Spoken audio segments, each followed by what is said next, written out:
Thank you for watching or listening to this free podcast of the Young Turks.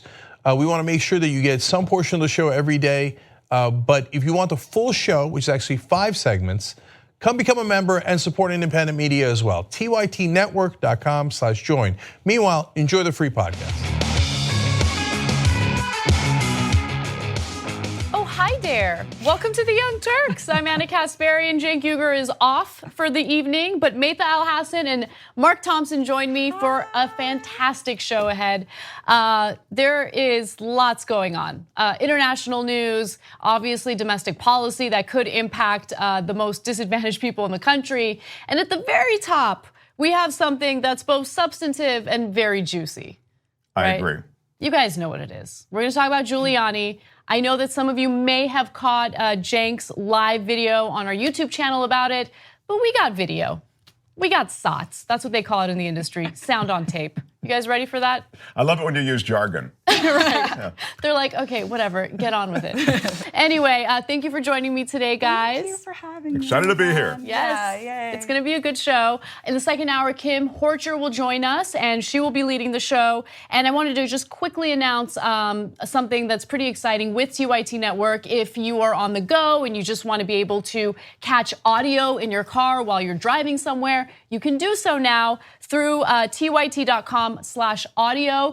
There will be audio versions of our shows, including a brand new show for our network that will be hosted by Ohio State Senator Nina Turner. So again, go to tytnetwork.com/audio if you're interested in receiving and listening to the audio versions of our programs. I'm best appreciated in just the audio form, I find. I think you don't want to be distracted by my incredible sex appeal. You just want the audio. Well, I love watching video, but it's very convenient to listen to podcasts and audio in the car. Yeah. No, that's the way I take in a lot of TYT content, so it's good. Yeah. I don't take in a lot of TYT I plug content, YouTube to the car, but this is going to be a more seamless interface. I like it. Right, yeah. It's great. So just check it out if you're interested. And by the way, Nina Turner's show is called We the People, and it's going to be fantastic. I'm really excited about this.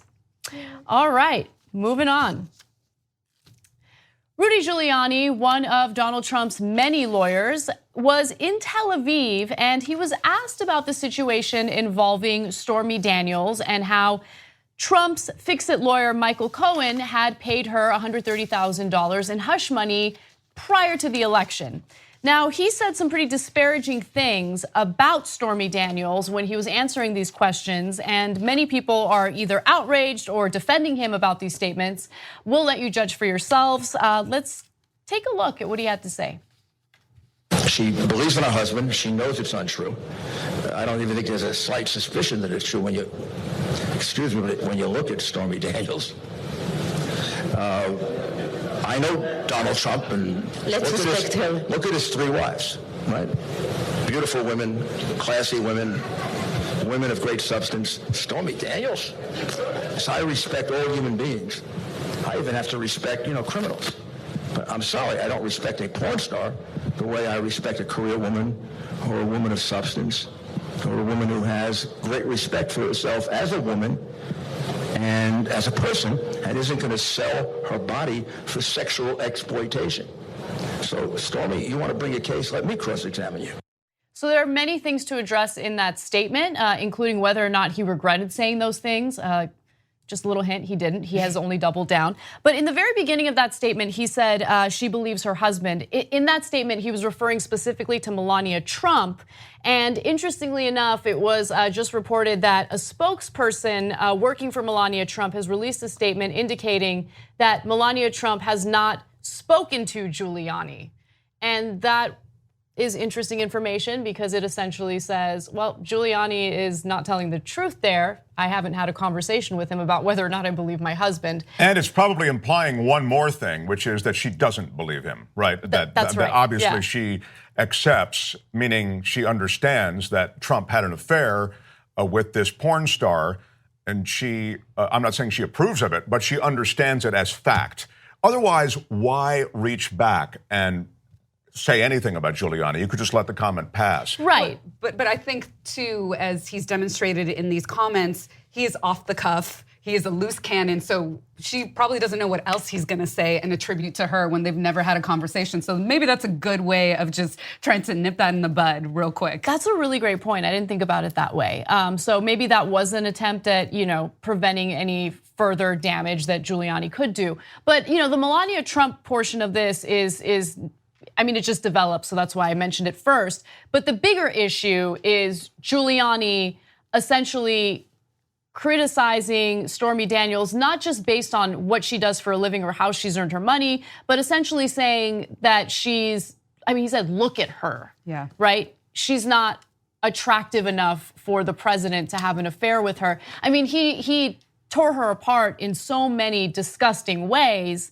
And I just found it incredibly ironic that he was on tape in front of all these people slut-shaming someone when in reality he is a defense attorney for the biggest slut that's ever been in the Oval Office. Just keeping it 100. And what I mean by that is he's the first president who openly has had children by 3 different women. He has cheated on his wives very openly. It's well-known information. This is not new. So the idea of looking at someone like Stormy Daniels and trying to discredit her because of what she has decided to do as her profession, again, is ironic considering who you're defending in the Oval Office. Yeah, Donald Trump's not some paragon of virtue. You're absolutely Exactly. right. He's slimy in almost everything he's involved in, and I don't even know why I threw the almost in there, I guess just to be polite. But from real estate deals to the way he's conducted his sex life, it's all had slime to it. So it's not as though this guy just stepped out of bounds once, Donald Trump. He is somebody who lives his life out of bounds. So Giuliani is in a weird place when, and I think it is indeed the case that he's a loose cannon. He just fires off.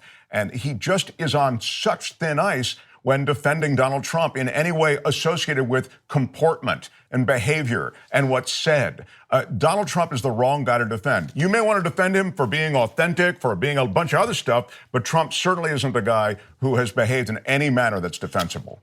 Yeah, he uses really bizarre strategies to try to get to a conclusion that is not justified by his argument. So he's trying to appeal to Christian moral values. Well, as we've talked about, Trump hasn't lived up to that. And then secondly, let's not forget his other sleazy, incredibly gross comment of grabbing them by the pussy. Yeah, I don't like to censor that because that's what he said. He didn't say grab her by the genitals, grab her by the kuka. He said by the pussy. That's what he said. He is the president of the United States. He was on tape saying that. And he also said that he goes up to women and kisses them without permission. Right. I don't even ask them. I move in on them like a bitch. That's what the president of the United States said on tape. Just making that clear.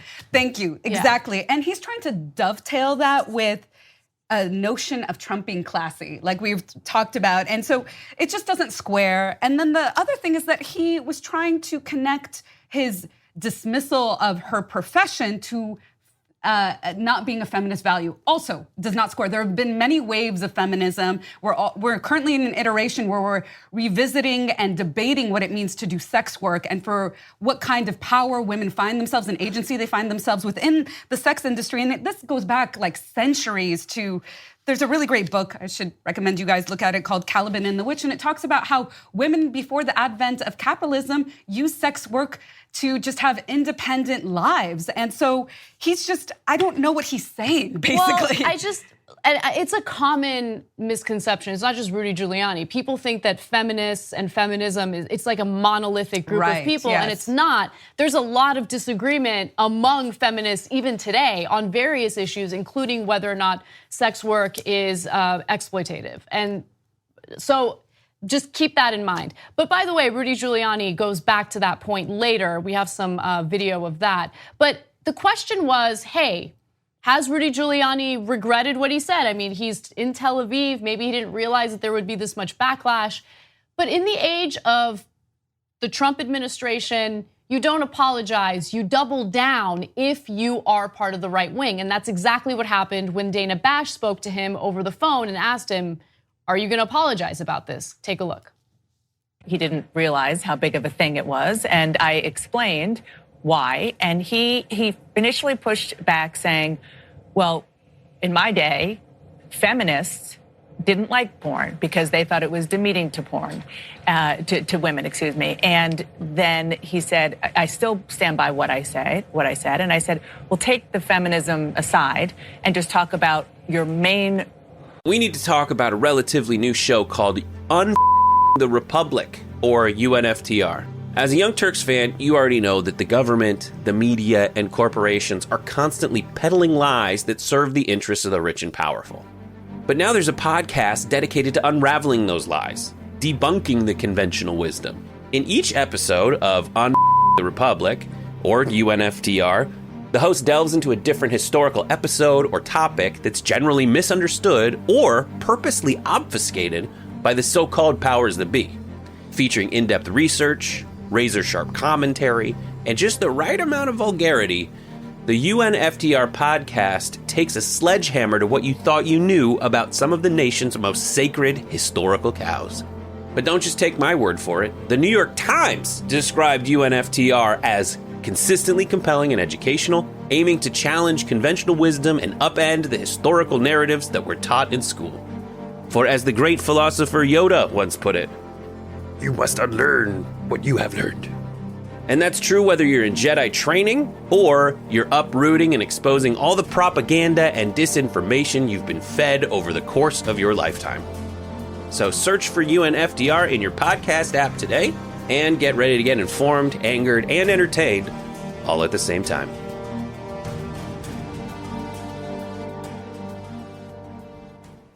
Point, which is that she doesn't have credibility as a witness. And he said he completely stands by that. And let me just give you part of our conversation.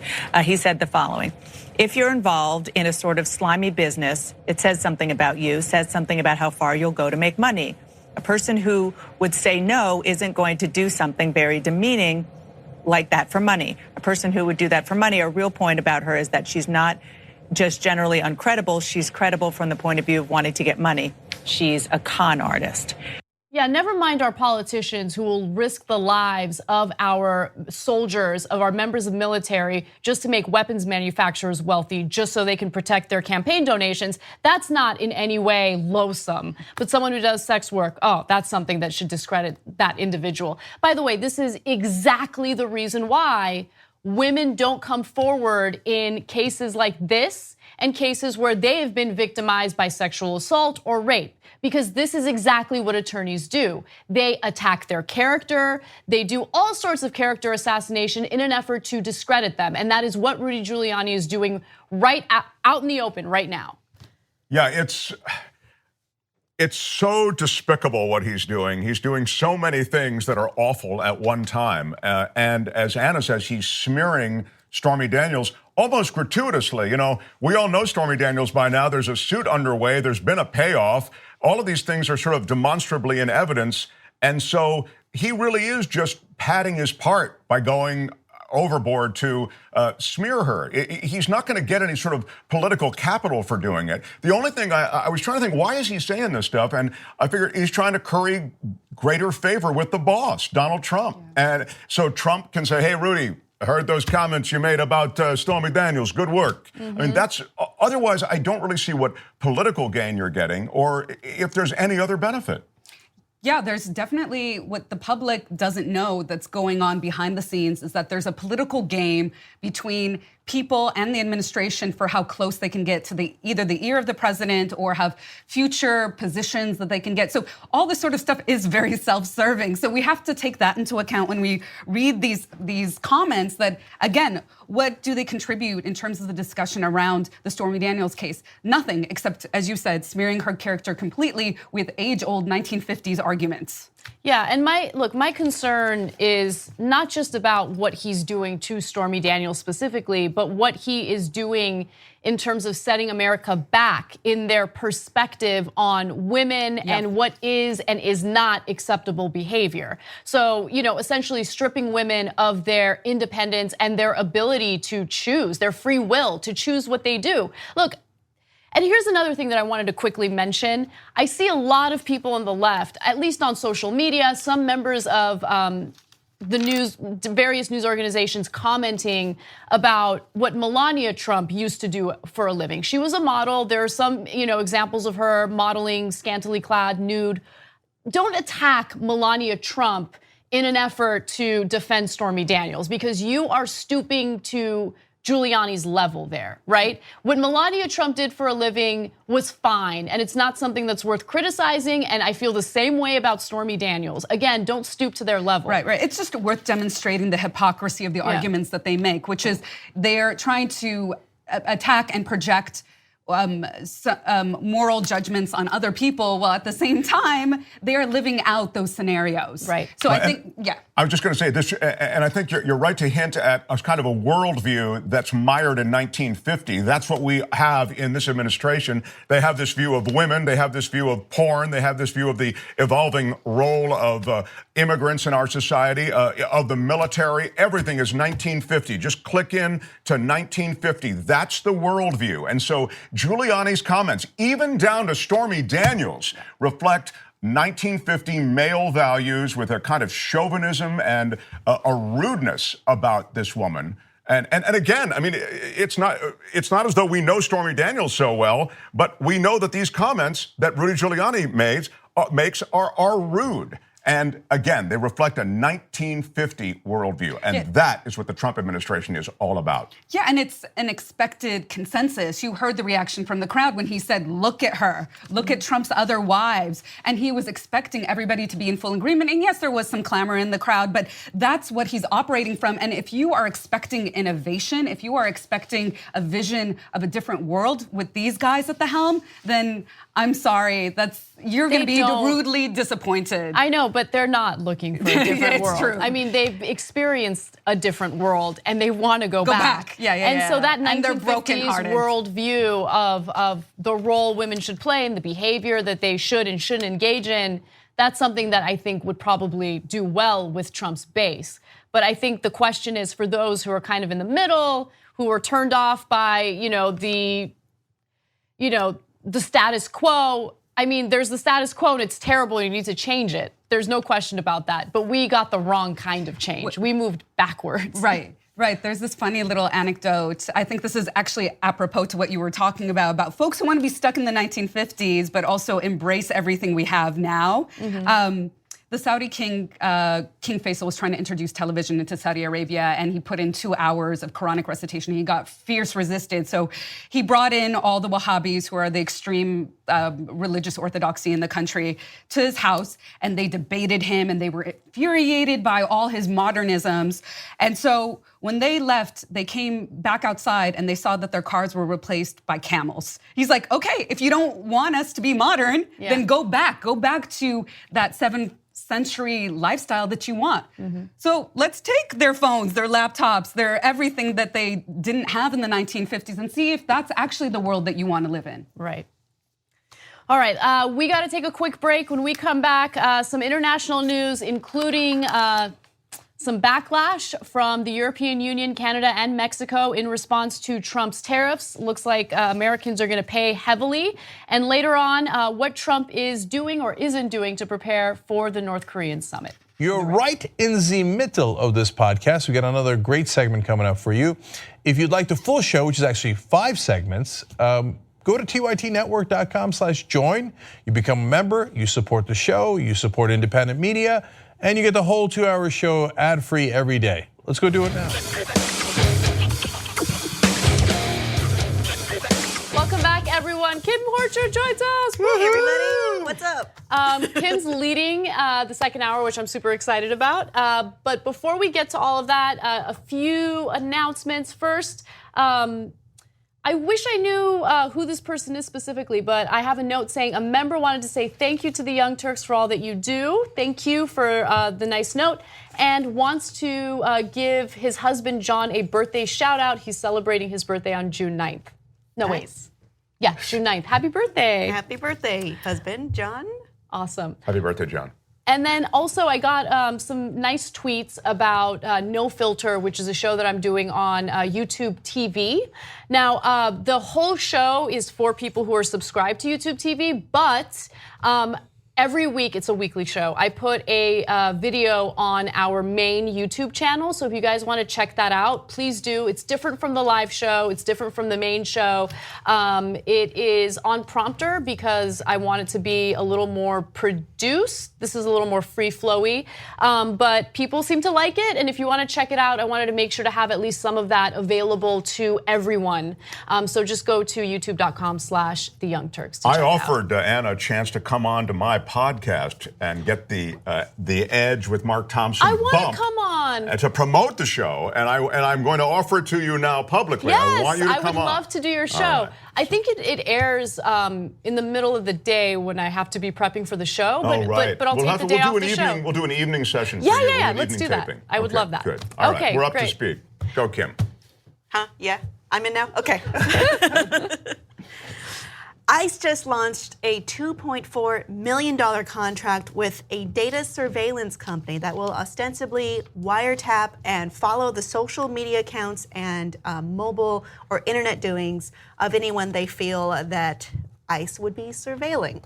And this could be very widespread, actually. I mean, under the current rules, it could be anyone they suspect is doing any kind of illegal activity, which includes being here without documentation. ICE, speaking on this, did confirm that they were, saying during the course of conducting criminal investigations, ICE Homeland Security Investigation Special Agents gather evidentiary documents and electronic data containing transactional and non-transactional telecommunications and Internet Protocol IP records. This exploitation analysis and linking of these records can be a key component of a successful criminal investigation. Some people have clearly seen issues with this being so widespread and being applicable to a lot of people. Julian Sanchez talked about this. He's from the Cato Institute of Privacy and Surveillance. At TYT, we frequently talk about all the ways that big tech companies are taking control of our online lives, constantly monitoring us and storing and selling our data. But that doesn't mean we have to let them. It's possible to stay anonymous online and hide your data from the prying eyes of big tech. And one of the best ways is with ExpressVPN. ExpressVPN hides your IP address, making your active ID more difficult to trace and sell to advertisers. ExpressVPN also encrypts 100% of your network data to protect you from eavesdroppers and cyber criminals. And it's also easy to install. A single mouse click protects all your devices. But listen, guys, this is important. ExpressVPN is rated #1 by CNET and Wired magazine. So take back control of your life online and secure your data with a top VPN solution available, ExpressVPN. And if you go to expressvpn.com/TYT, you can get 3 extra months for free with this exclusive link just for TYT fans. That's expressvpn.com/TYT. Check it out today. One obvious use that an immigration agency might want to do with that information is when you have a fugitive or some specific person you want to track, you can track and arrest them. But he goes on to say that this can be exploited, saying, for example, one of the things we know that ICE is interested in is trying to assign gang membership based on both the judgment of local police departments and social connections, which we know is often not super accurate. Connections and patterns can exist without someone being a member of a gang. For example, a little while back, several toddlers were mistakenly identified as gang members based on these kinds of analytics. And this is happening beyond just this particular company, which is called PenLink. I mean, we've seen Donald Trump say, these illegal immigrants are animals, but I mean only MS-13. But I'm saying I'm accusing people of being an MS-13 that have no evidence to support that they are. Right. So this could be a major issue. So it's not unusual for a government agency to abuse their surveillance powers and indiscriminately surveil people who are completely innocent. So that was a huge story back in 2012 with the NSA. That's the reason why Edward Snowden can't come back to the country, because he was the whistleblower who essentially let everyone know that the NSA is indiscriminately spying on people.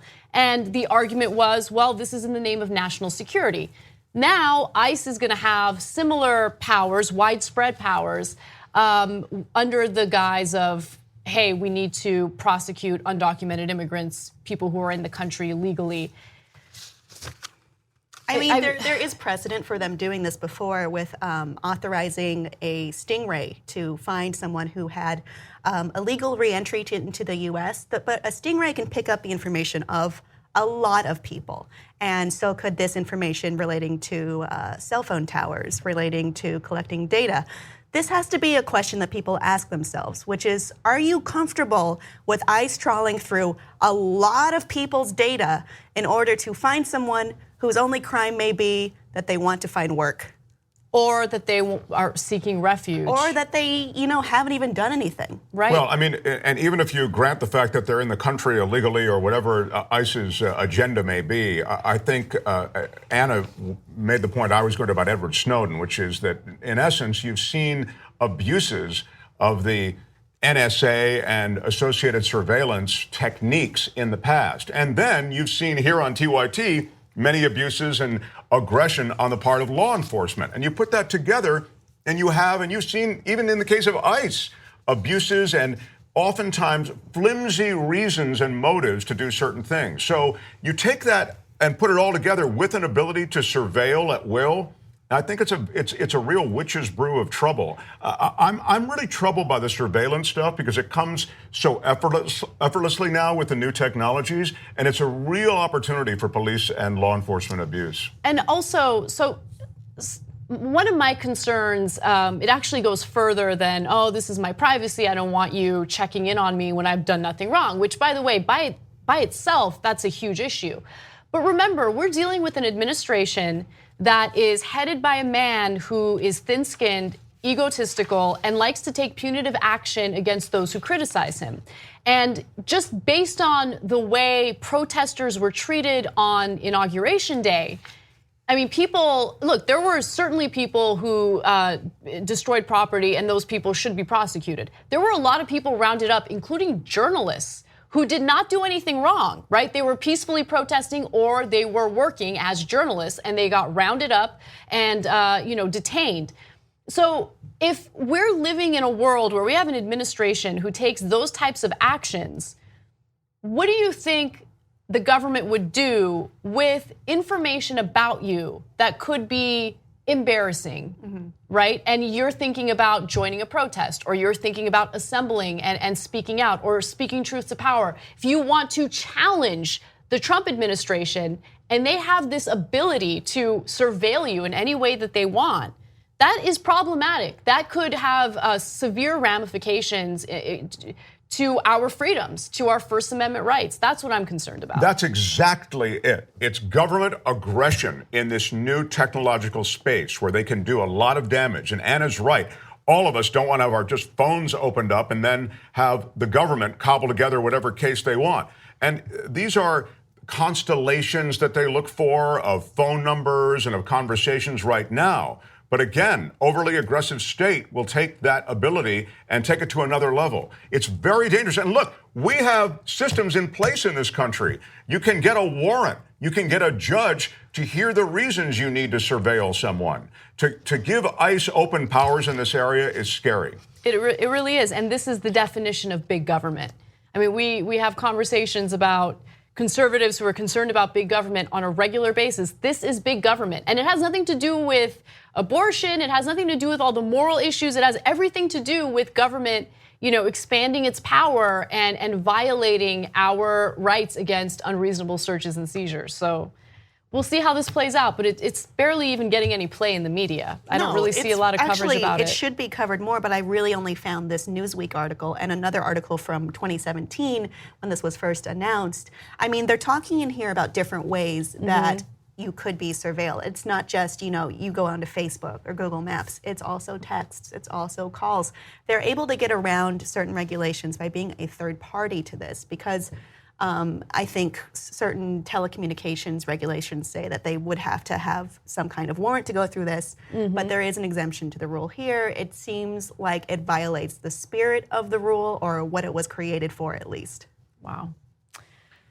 All right. That story was depressing, but there's more depressing news for you guys.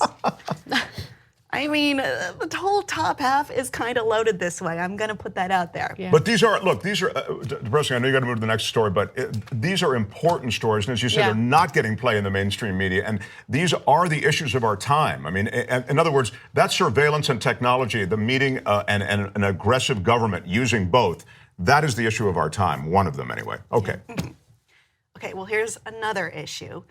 Taylor Salters, who was a rookie in the Athens-Clarke County Police Department, was fired on Saturday for running over someone with his car. However, he was hired Monday in a neighboring police department, sheriff's department actually, and fully supported for that action. Now, you may not have seen this before, but we do have video of the event that occurred, and it was played out a few different ways in the media. Following that, I think you should take a look. Before you do, though, just a warning, it is a difficult video to watch. It is graphic. Thank you, Anna. Mm-hmm.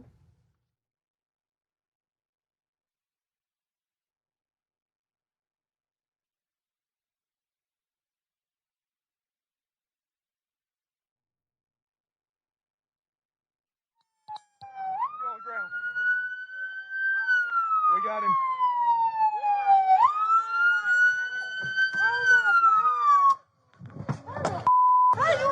Stop. Put your hands behind your back. Put your hands. Give me your hands. Give me your hands.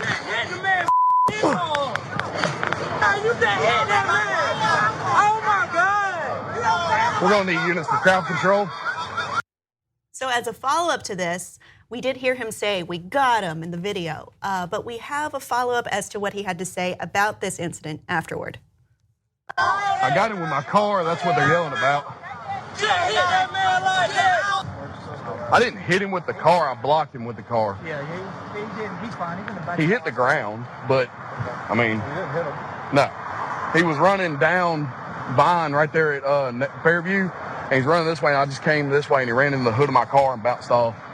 Right. And I blew my tire on the curb right there.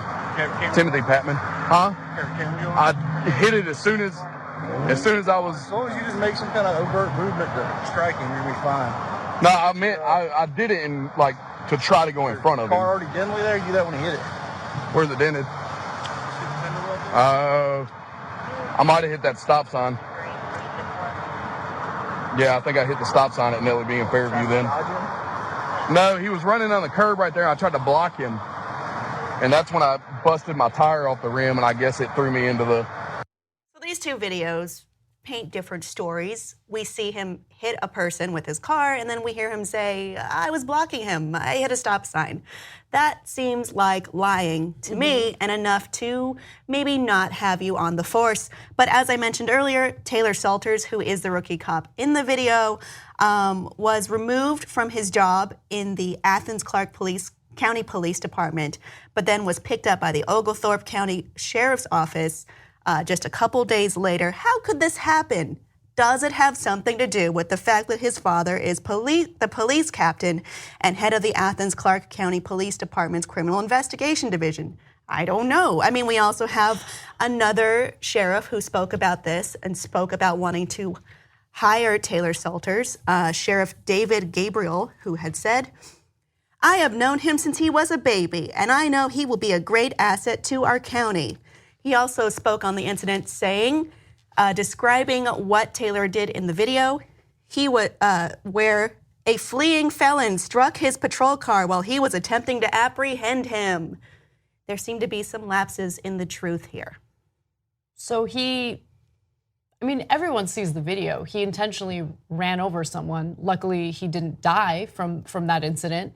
And then immediately after says, I got him, or we got him. We got him. And he gets fired on a Saturday, I believe, and gets hired that following Monday. Mm-hmm.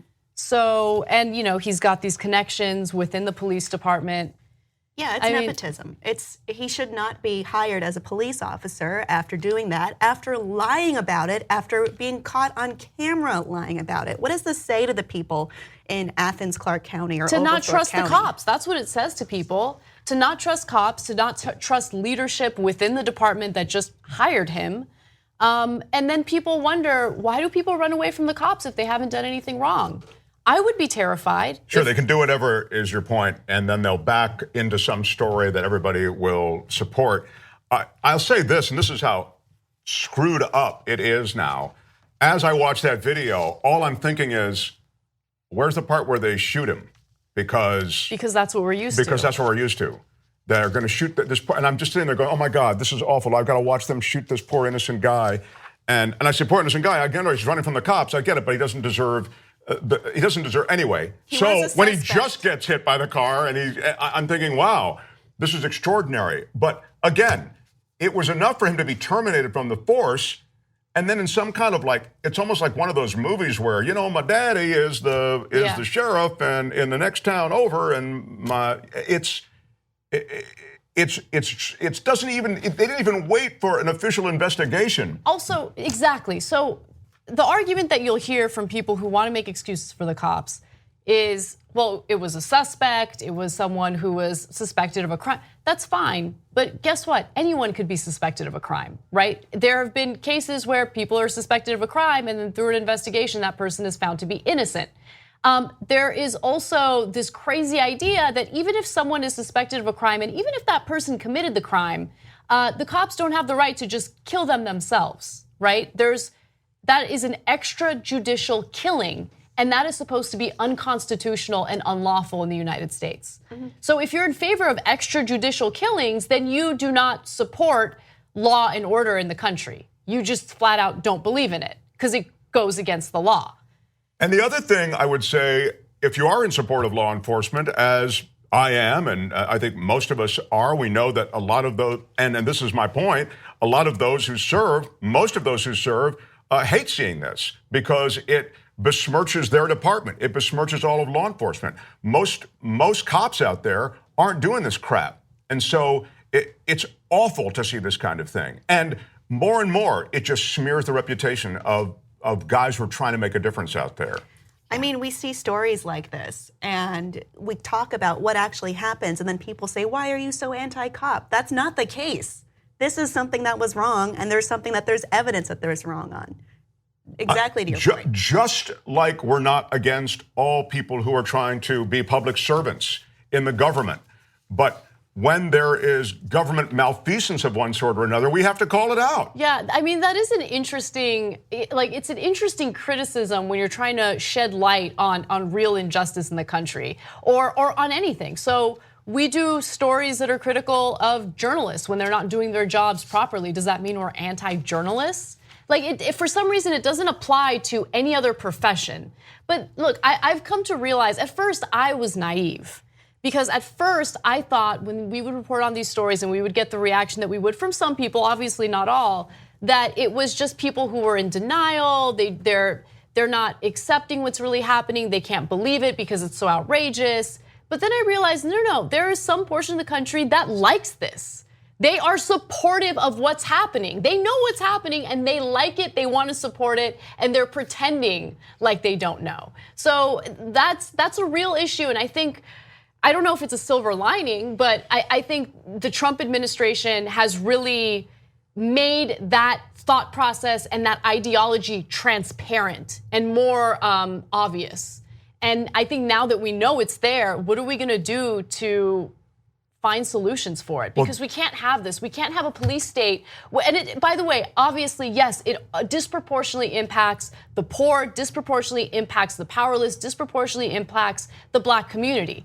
But everyone has at some extent felt the impact of this type of brutality. And it will only continue to get worse if we turn a blind eye to it and pretend like it doesn't happen and then paint everyone who wants to shed a light as anti-cop. That is absolutely ridiculous. No, but at this point in the culture and the society, this is where we have to ride herd over law enforcement. This is where we have to ride herd over government, because everything from this kind of thing, which is obvious because you can see it on a body cam and a dash cam, to civil forfeiture, where they take all of your assets because you've been arrested, but you're not convicted of anything.